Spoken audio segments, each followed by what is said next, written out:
Reaching the surface and descending.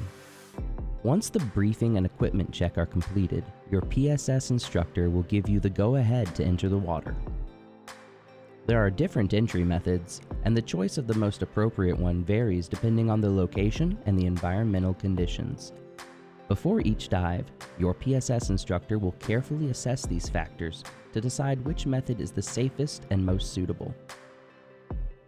Once in the water, the priority is to achieve the proper level of buoyancy that allows you to remain on the surface without kicking, thus avoiding fatigue. If you have trouble staying afloat, you can add more air to your buoyancy compensator. In addition to buoyancy, at this stage you need to focus on breathing and always have either the regulator or snorkel in your mouth. On the surface, it is best to use the snorkel to save the air in your scuba cylinder. Wait for your PSS instructor's signal and then switch from the snorkel to the regulator before starting your descent. Once you receive the signal, you must ensure that the mask is on your face and the regulator is in your mouth. Next, lift your buoyancy control hose, let out some air, and exhale fully while keeping a vertical position with your head up.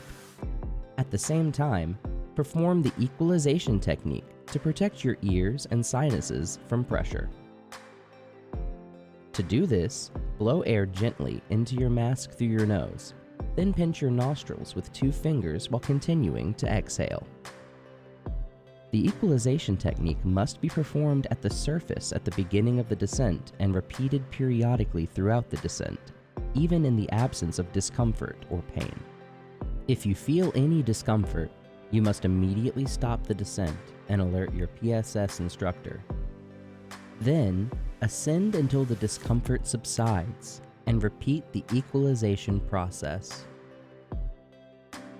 If the pain persists, even after repeating the technique several times, it is necessary to ascend and abort the dive. If you start descending too fast, add air to your buoyancy compensator in short bursts to slow down.